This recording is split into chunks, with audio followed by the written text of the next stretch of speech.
Everyone talks about what car you drive like it's about taste. It isn't. It's about math. The car sitting in your driveway, or the one you can't afford, is the direct output of your income, your credit, and what the system decides to charge you for both. Every income level has a different car. Same roads, completely different price for getting on them. This is your car at every income level, from the bottom to the very top. Your income is $18,000 a year. That's $1,500 a month before taxes. After, you take home about $1,320. You need a car. There's no bus line to your job. You have $1,200 saved. You find a 2013 Chevrolet Cruze with 142,000 miles on it. The asking price is $4,800. You don't have $4,800. You walk onto a buy here, pay here lot. The dealer doesn't check your credit. He checks your income. He puts you in the Cruze. The loan is $3,800 after your $1,000 down payment. The interest rate is 20% APR. Over 36 months, you're paying $141 a month. Total repaid, $5,076. You paid $1,276 in interest on a $4,800 car. But that's not the full cost. The car has no warranty. 3 months in, the water pump fails. $480. You can't make that payment and the repair at the same time. The dealer has a GPS device on the car. You know this because it says so in the contract. Miss 2 payments and it stops starting. The car costs more than the sticker. It always does at this level. Insurance runs $180 a month because your zip code is high risk and your credit-based insurance score is low. You're spending $321 a month on a 13-year-old car with 142,000 miles. That's 24% of your take-home pay, before gas, before maintenance. The system doesn't ask if you can afford it. It just charges you. At $18,000 a year, your car is a liability dressed as transportation. It gets you to work so you can keep paying for it. Your income is $38,000 a year. Take home after taxes is about $2,800 a month. You've left the buy here, pay here lot, barely. You have a credit score around 580 and you qualify for a real auto loan. Technically, the credit union comes back at 16% APR. You find a 2019 Honda Civic with 61,000 miles. The asking price is $16,500. You put $2,000 down and finance $14,500. At 16% over 60 months, that's $352 a month. Total interest paid, $6,620. The car is reliable. That matters now. You can't absorb a surprise $480 repair like you couldn't before, but a busted water pump won't spiral into repossession. You qualify for liability-only insurance on the Civic because full coverage would run $210 a month. You choose liability. You're gambling that nothing happens to the car because if it does, you're absorbing the whole loss. The loan is $352, insurance is $94, gas is $140. You're spending $586 a month, 21% of take home, on a used Honda. It's not a bad car, but you're borrowing $6,620 more than the car is actually worth to you over the life of the loan. That $6,620 doesn't go toward anything. It doesn't build equity, it doesn't earn interest, it evaporates. That's what the system charges you for having a 580 credit score and $38,000 in income. The penalty isn't obvious, it just compounds quietly over 60 months. At $38,000, you have a real car and a real loan and a real payment that eats a fifth of everything you make. Your income is $65,000 a year. Take home is roughly $4,200 a month. Your credit score has climbed to 680 because you've made 24 straight on-time payments on the Civic and haven't opened any new debt. You want an upgrade. You're looking at a 2022 Toyota RAV4 with 28,000 miles. Price, $26,000. You put $4,000 down and finance $22,000. Your credit union quotes 8.4% APR. Over 60 months, that's $449 a month. Total interest, $4,940. You're in a crossover SUV that's under warranty, has modern safety features, and will probably run another 100,000 miles without drama. Full coverage insurance costs $148 a month. You're spending $597 on transportation, 14% of take home. Still not cheap, but you're below the danger zone. The difference between you and the $38,000 tier isn't just $37 a month less in interest. It's that the car works, the insurance covers it, and the payment doesn't feel like a threat. You can actually think about something other than the car. It's in the background now, not the foreground. At $65,000, the car becomes what it was supposed to be, something you drive, not something that drives you. Your income is $110,000 a year. After federal and state taxes, you're taking home around $6,700 a month. Your credit score is 740. Banks are sending you things now. The best rate Experian shows for someone at your score on a new car loan is 4.66% APR. You go to the dealership. You walk in with a pre-approval letter from your credit union. You look at a 2025 Toyota Camry XSE, MSRP, $33,500. You negotiate to $31,800. You put $6,000 down and finance $25,800 at 4.9% APR over 48 months. That's $586 a month. Total interest, $2,328. You're paying $2,328 in total interest on a $33,500 new car. Compare that to the $38,000 tier, where you paid $6,620 in interest on a $16,500 used car. You're buying twice the car for less than half the interest cost. Full coverage insurance runs $128 a month, lower than the $38,000 tier because your credit score directly affects your insurance premium. You're spending $714 a month on transportation. That's 10.7% of take-home.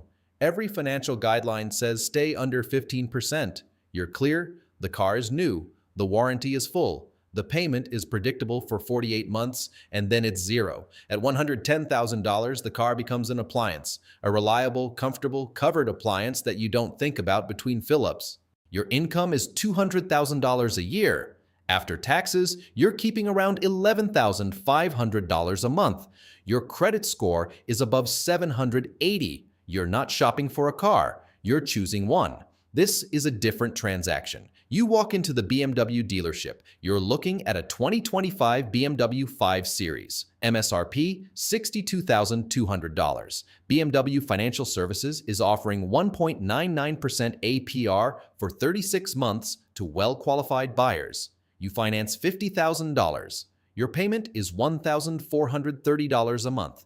Total interest paid over the entire loan, $1,480. You are borrowing $50,000 and paying $1,480 total in interest. That's 3% of the loan in interest over 3 years. At $38,000 income, you paid $6,620 in interest on a $14,500 loan.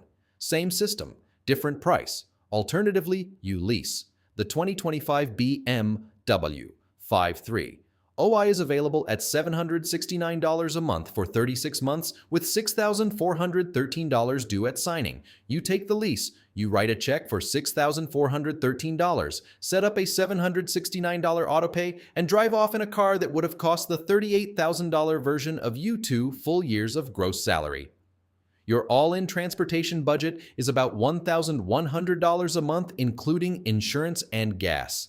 That's 9.6% of take-home. The car is fast. The interior smells like money. The dealer knew your name when you walked in. At $200,000, the car stops being a financial decision and starts being a preference. You're choosing between what you like, not what you can afford. Your income is $500,000 a year. Take home after taxes is in the range of $26,000 a month. You don't think about car payments. You think about what you want in your garage. You buy a 2025 Porsche 911 Carrera, MSRP, $122,050. You write a check, or you finance at 2.9% APR because your advisor told you to keep the cash working. Either way, the car is yours in full within weeks. Insurance is $320 a month through a high net worth policy that also covers your other vehicles. You spend $1,100 a month in total on the Porsche. That's 4.2% of take home. You also have a second car, an Audi Q7 or a Chevy Tahoe that your family uses. You bought that outright too. 2 cars. No stress, no negotiation. You walked in knowing the number. You knew the dealer had no leverage. The Porsche sits in a garage with a climate control system. It gets detailed twice a month. Last year, you put 6,200 miles on it. It doesn't depreciate meaningfully to you. If it did, you'd buy another one.